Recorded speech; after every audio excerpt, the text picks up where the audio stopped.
Assalamualaikum warahmatullahi wabarakatuh. Anak-anakku peserta didik baru SMP Negeri 1 Bawen, selamat bergabung di sekolah kita SMP Negeri 1 Bawen tercinta dengan penuh semangat tentunya, dengan tetap menjaga protokol kesehatan di masa pandemi ini. Namun demikian, untuk pelaksanaan masa pengenalan lingkungan sekolah atau MPLS tetap harus dilakukan. Baik, sebelumnya perkenalkan diri saya Suryanto, guru SMP Negeri 1 Bawen, mengajar mata pelajaran seni budaya. Dalam kesempatan ini saya akan sampaikan materi atau konten MPLS terkait dengan kurikulum SMP Negeri 1 Bawen yang menyangkut pertama adalah struktur dan muatan kurikulum SMP Negeri 1 Bawen. Kemudian yang kedua, penilaian pembelajaran di SMP Negeri 1 Bawen serta kriteria kenaikan kelas. Baik, untuk meningkat waktu, langsung saja saya sampaikan materi yang pertama, yaitu struktur dan muatan kurikulum SMP Negeri 1 Bawen. Bahwa struktur kurikulum yang dipakai di SMP Negeri 1 Bawen adalah struktur kurikulum yang dirancang berdasarkan Permendikbud nomor 24 tahun 2016 tentang kerangka dasar dan struktur kurikulum sekolah menengah pertama dan Permendikbud nomor 317 tahun 2018 tentang penambahan materi pelajaran informatika pada sekolah menengah pertama. Tentunya kurikulum ini disusun tidak dalam kondisi normal, tetapi kurikulum disusun untuk menyesuaikan dalam masa pandemi COVID-19. Di SMP Negeri 1 Bawen, struktur kurikulumnya memuat materi dengan 3 komponen, kelompok A, kelompok B, serta kelompok C.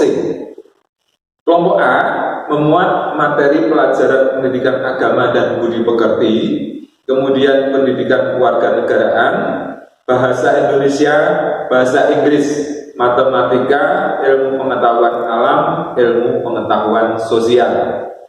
Sedangkan kelompok B, materi pelajaran seni budaya, mata pelajaran pendidikan jasmani, olahraga, dan kesehatan, serta materi mata pelajaran prakarya atau informatika. Untuk materi kelompok C, yaitu materi kelompok muatan lokal, terdiri dari bahasa Indonesia dan PPTIK serta pengembangan diri.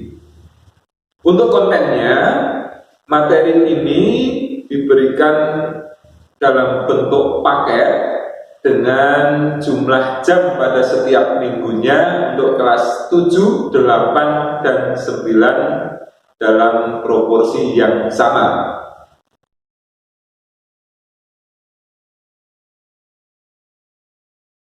Prakarya garis miring informatika, prakarya nanti akan diberikan pada kelas 8 dan 9, sedangkan untuk informatika untuk kelas 7 dengan proporsi 2 jam per minggu. Kemudian bahasa Jawa 2 jam per minggu, kemudian PPTIK 1 jam per minggu, serta pengembangan diri 2 plus 1 ini nanti dalam bentuk ekstrakurikuler. Pada pelaksanaan pembelajaran di masa pandemi COVID-19, maka dalam struktur kurikulum pertemuan kita bagi dalam bentuk pembelajaran blended, yaitu terdiri dari pembelajaran daring dan pembelajaran luring. Dari komposisi komponen mata pelajaran dengan jumlah jam per minggu tadi, kemudian pelaksanaannya adalah ada 40 jam dalam per minggu dibagi 20 jam daring, 20 jam luring. Demikian untuk konten muatan kurikulum di SMP Negeri 1 Bawen. Anak-anak, perlu kalian ketahui bahwa untuk KKM atau KPM, kalau KKM itu kriteria ketuntasan minimal, kemudian berganti istilah menjadi ketuntasan belajar minimal dari 73 di tahun kemarin, tahun ini naik menjadi 75 untuk semua mata pelajaran. Dari KKM atau KPM itu nanti akan dihasilkan dari proses penilaian, terdiri dari 3 ranah, yaitu ranah yang pertama adalah penilaian sikap, yang terdiri dari sikap spiritual dan sikap sosial, serta ranah penilaian pengetahuan dan penilaian keterampilan. Pada ranah penilaian sikap spiritual ada 10 poin nanti yang akan dinilai oleh Bapak Ibu Guru. Sedangkan pada penilaian sikap sosial ada 6 poin yang akan dinilai oleh Bapak Ibu Guru, dan tentunya semuanya tidak akan dipilih dalam satu KD, tapi akan dipilih berdasarkan KD yang ada pada setiap mata pelajaran. Proses penilaian sikap akan dilakukan melalui observasi, penilaian teman, dan penilaian diri sendiri. Observasi akan dilakukan pada saat pembelajaran menyangkut dengan partisipasi kalian di dalam pembelajaran baik secara daring maupun luring. Kemudian penilaian yang kedua adalah penilaian pengetahuan. Penilaian pengetahuan terdiri dari tes tertulis. Akan dilakukan penilaian harian, PTS, PAS, dan PAT.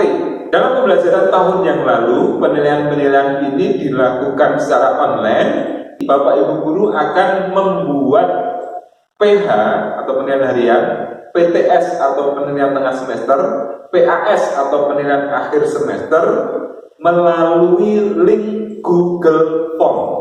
Selanjutnya penilaian pengetahuan yang kedua adalah tes lisan, tanya jawab atau diskusi. Ini akan dilakukan Bapak Ibu Guru seandainya daring melalui tanya jawab dalam Google Meet atau Zoom.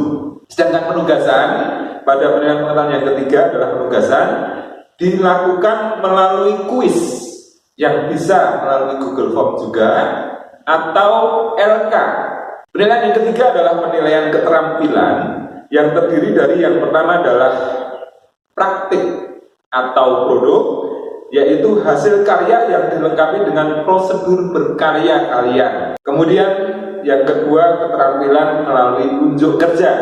Kalau unjuk kerja ini kalian melakukan langsung sesuai dengan perintah Bapak Ibu Guru. Penilaian yang berikutnya pada keterampilan adalah proyek, yaitu tugas jangka panjang melalui tahapan dan jadwal serta pemantauan oleh guru dari awal sampai tersusunnya laporan.